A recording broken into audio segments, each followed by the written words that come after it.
This video is called The Myth of the Moral Framework.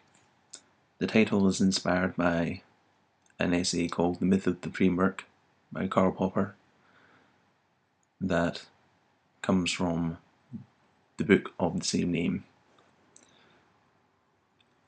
There will be a link in the description. So this video is a reply to a couple of comments which express an idea I call the myth of the moral framework, which is an instance of the idea that Popper criticizes in the essay The Myth of the Framework. So the myth of the moral framework says, I think if you accept a framework, certain moral decisions have objective answers, but it's not possible to argue someone into accepting that framework. For example, concerns of well-being and harm can be rejected. That comment was made by Cheekybin208 in a comment on one of his videos that I will link in the description. Another comment on the same video said, I don't think there is a coherent way to ground objectively binding values. That was made by No One Left Alive Kibo.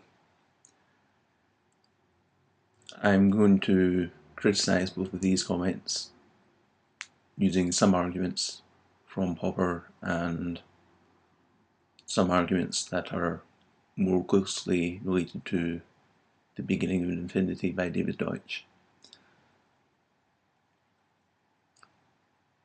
So let's get on with it. So a summary of my criticisms of Cheekybin208 is people don't need a moral framework in common to make progress in moral discussion. Conjecture and critical discussion and consent are more important than agreement.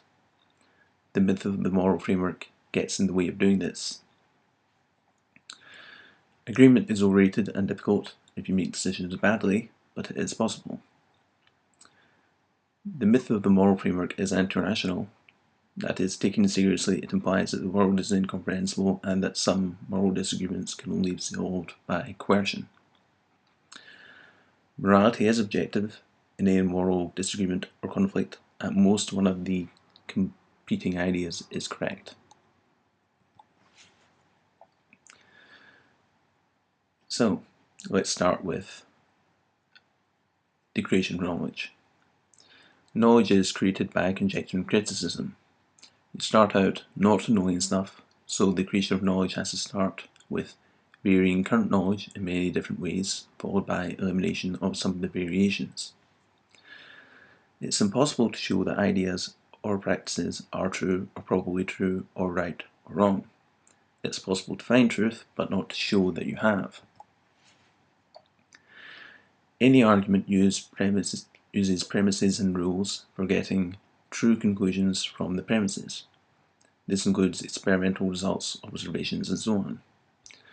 If you don't show the premises and rules are true, or probably true, then you haven't shown that for the conclusion. If you try to prove them, you need another argument, and you get the same problem. So proving stuff leads to infinite regress or to dogmatism. That is, to taking it for granted that the ideas that your argument is based on are true and refusing to consider criticism. So if moral knowledge is not objective because it can't be proved, then no knowledge of any kind is objective. This means in particular that according to this idea, the position of disagreeing with the existence of objective morality is also not objective. So they're both wrong, according to your own argument. Arguments can't be used to prove stuff, but they can be used for criticism. That is, they can be used to find problems that one idea solves and another doesn't. If you find that two ideas are inconsistent with one another, then at least one of them is wrong. If Jack and Jim disagree about X and Jack is wrong, then it might be better for Jim to continue to disagree with Jack rather than agree with the bad idea. Now, to the extent that an advocate of the myth of the moral framework takes this idea seriously, he will think that some people who disagree with him can't possibly persuade him he's wrong.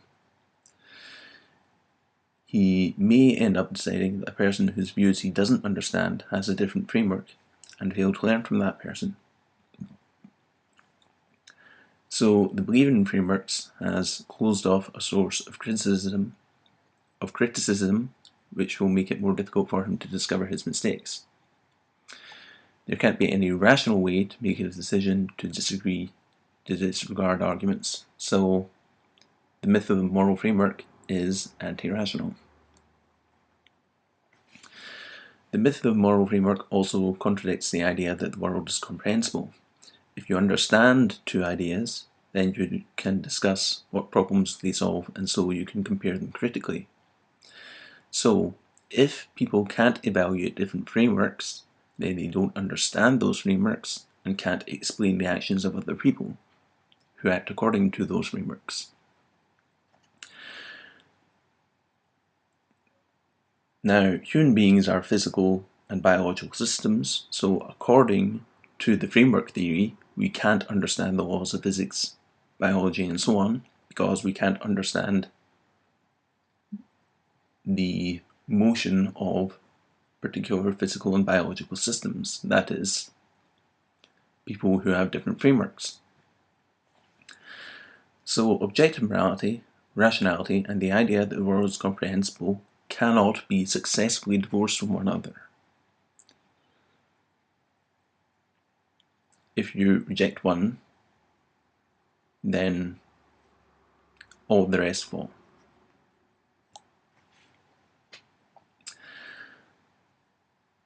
So, morality is objective.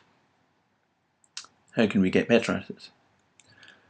Moral knowledge is not isolated from factual knowledge. To enact a moral idea in a particular situation, you have to take account of what's happening.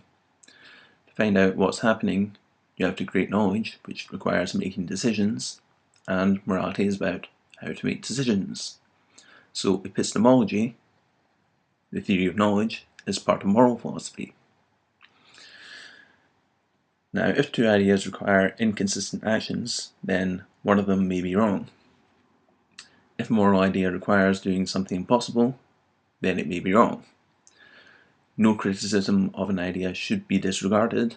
The idea should be replaced with another that isn't subject to the same criticism or to any other known criticism. If Jack and Jane disagree about what to do in a particular situation, they should want to find a position they both prefer to the original position, a common preference.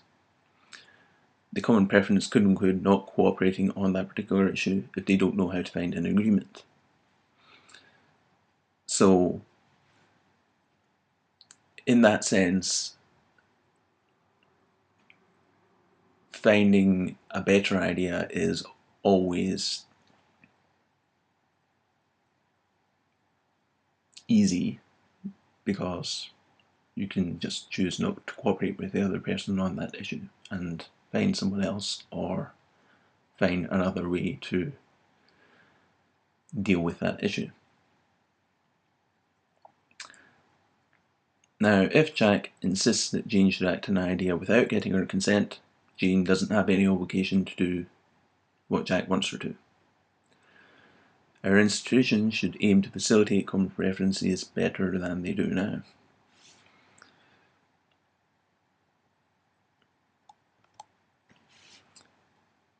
And one thing that gets in the way of doing that is the idea of binding values.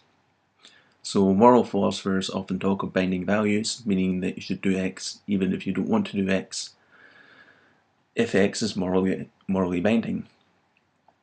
This idea is a mistake. If you're aware of an unsolved problem with X, then you should do it.